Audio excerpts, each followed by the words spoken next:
Welcome students, आपका स्वागत है आपके अपने YouTube channel GS classes bye Saurabh पाठक सर। आज की क्लास में हम देखेंगे कि मौलिक अधिकार और नीति निर्देशक जो तत्व हैं उनमें क्या अंतर है, क्योंकि हमने मौलिक अधिकार भी पढ़ लिए और नीति निर्देशक तत्व में भी हमने देख लिया है। नीति निर्देशक तत्व वहाँ पर आपको पॉइंट देख लेना है, वहाँ 35 से 51 लिखे हुए हैं लेकिन वो 36 से 51 आप सही कर लेना। तो मौलिक अधिकार और नीति निर्देशक तत्व में क्या अंतर है देखते हैं।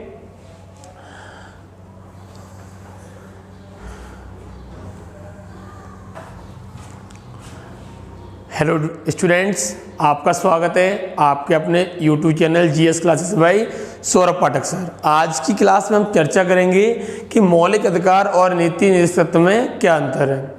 तो हम पहले ही मौलिक अधिकार पढ़ चुके हैं, नीति निर्देशक तत्व भी पढ़ चुके हैं हम लोग। अब अगला पॉइंट समझना है हमको इन दोनों में क्या डिफरेंस है। तो मौलिक अधिकार और नीति निर्देशक तत्व दोनों में कुछ अंतर है, उन्हें देखते हैं हम। तो पहला पॉइंट, जो मौलिक अधिकार है वो किस भाग में मिलते हैं हमको, भाग 3, और नीति निर्देशक मिलते हैं हमको भाग 4। याद रखिए क्वेश्चन आएगा मौलिक अधिकार किस भाग में, तो भाग 3, और नीति निर्देशक किस में, तो भाग 4। फिर अगला पॉइंट, मौलिक अधिकार कहाँ से कहाँ तक है, 12 से लेके 35 तक, जबकि नीति निर्देशक के जो अनुच्छेद है वो 36 से लेके 51 तक। वहाँ मिस्टेक से 35 लिख गया था तो आपको 36 याद रखना है। फिर देखिए हमने मौलिक अधिकार कहाँ से लिए हुए हैं, अमेरिका से, जबकि नीति निर्देशक तत्व कहाँ से लिए हमने, आयरलैंड से। तो एग्जाम में आएगा आपके लिए मौलिक अधिकार कहाँ से लिए हमने, तो अमेरिका से, और नीति निर्देशक कहाँ से लिए हमने, आयरलैंड से। अब मौलिक अधिकार देखिए व्यक्ति के लिए कैसे हैं, सकारात्मक। तो हमेशा याद रखिए सकारात्मक का अर्थ ये है जब मौलिक अधिकारों का हनन हो रहा है तो याद रखिए व्यक्ति जो है न्यायालय में जा सकता है। तो याद रखिए व्यक्ति न्यायालय में जा सकता है, तो मौलिक अधिकार कैसे हैं, सकारात्मक, ये व्यक्ति के लिए होते हैं। अब देखिए नीति निर्देशक तत्व जो है वो राज्य के लिए सकारात्मक है और व्यक्ति के लिए नकारात्मक है। जबकि यहाँ पर देखिए मौलिक अधिकार व्यक्ति के लिए सकारात्मक और मौलिक अधिकार राज्य के लिए नकारात्मक। नकारात्मक का अर्थ यहाँ पर ये है कि जब राज्य कोई ऐसा नियम बनाए जो कहीं ना कहीं मौलिक अधिकारों का हनन कर रहा हो तो हम राज्य के खिलाफ न्यायालय में जा सकते हैं। तो याद रखिए, तो राज्य कहीं ना कहीं काम नहीं कर पा रहा है, राज्य पर कहीं ना कहीं रोक लगाई जा रही है, तो राज्य के लिए नकारात्मक और व्यक्ति के लिए सकारात्मक। फिर देखिए आप नीति निर्देशक में देखिए राज्य के लिए सकारात्मक, राज्य चाहेगा जैसा नियम उन पर बना लेगा, लेकिन व्यक्ति के लिए कैसी है, नकारात्मक। व्यक्ति कभी भी इनको लेकर न्यायालय में नहीं जा सकता। तो नीति निर्देशक व्यक्ति के लिए कैसे हमारे, नकारात्मक, और राज्य के लिए सकारात्मक। अगले देखिए मौलिक अधिकार कैसे हमारे, न्यायोचित। MPPSC के एग्जाम में ये पॉइंट आया था, तो एग्जाम में आएगा आपके लिए मौलिक अधिकार कैसे हमारे, न्यायोचित।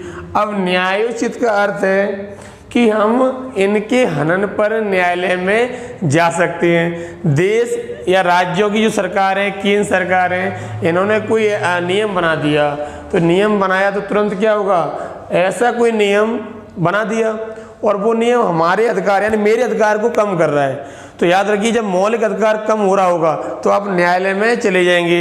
अब न्यायालय में आप चले जाएंगे तो सुप्रीम कोर्ट सुनवाई भी कर लेगा। तो कैसे है, न्याय उचित। ये कैसे हमारे, गैर न्यायोचित।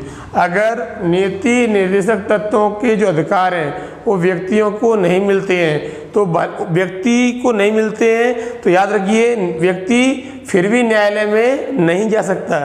कैसे हैं, गैर न्यायोचित। तो एग्जाम में आता है हमारा, याद रखिए। तो ये कैसे है, गैर न्यायोचित, और ये कैसे है, न्यायोचित।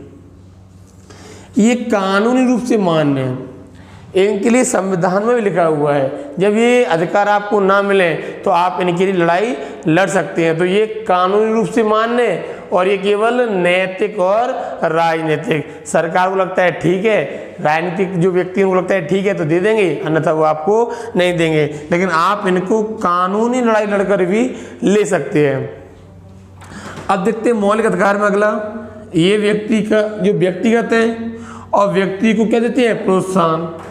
तो मौलिक अधिकार समुदाय विशेष का नहीं होता है, मौलिक अधिकार खुद का होता है। जैसे मुझे बोलने का अधिकार, मुझे आने जाने का अधिकार, मुझे कहीं भी रहने का अधिकार, तो ये व्यक्ति विशेष के विकास के लिए है। तो व्यक्ति को ये देते प्रोत्साहन, ये मुझे प्रोत्साहन दे रहे हैं, आप अपने विकास करते रहिए। और ऐसा माना जाता है कि व्यक्ति का विकास होगा तो देश का विकास होगा।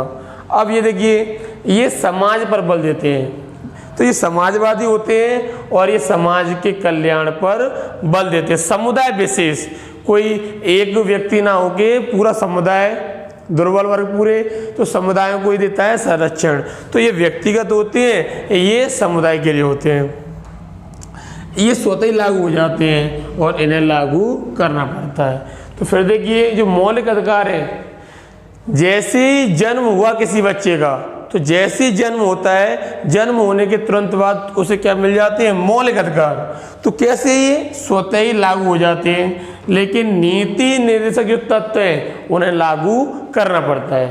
तो एग्जाम में आएगा मौलिक अधिकार और नीति निर्देशक तत्व में क्या अंतर है, या मौलिक अधिकार की क्या विशेषता नहीं है, या नीति निर्देशक की क्या विशेषता नहीं है। थोड़ा एक बार फास्ट देखते हैं। भाग 3 भाग 4, 12 से 35, 36 से 51, ग्रहण अमेरिका से, ग्रहण आयरलैंड से। व्यक्ति के लिए सकारात्मक, राज्य के लिए नकारात्मक, व्यक्ति के लिए नकारात्मक, राज्य के लिए सकारात्मक। इनके लिए न्यायालय में जा सकते हैं तो न्यायोचित, और ये गैर न्यायोचित। ये कानूनी रूप से मान्य अगर नहीं मिलते तो न्यायालय दे सकते हैं। ये नैतिक और राजनीतिक, सरकारें चाहेंगी जब भी आपको ये मिलेंगे। ये व्यक्ति के लिए होते हैं जिससे व्यक्ति को प्रोत्साहन मिले, उसका विकास हो। और ये सामुदायिक होते हैं, सामाजिक कल्याण बल देते हैं, ये स्वतः ही लागू हो जाते हैं, इन्हें लागू करना पड़ता है। मुझे उम्मीद है कि आपको ये वीडियो समझ में आया होगा। इसको लाइक करें, सब्सक्राइब करें और शेयर करें।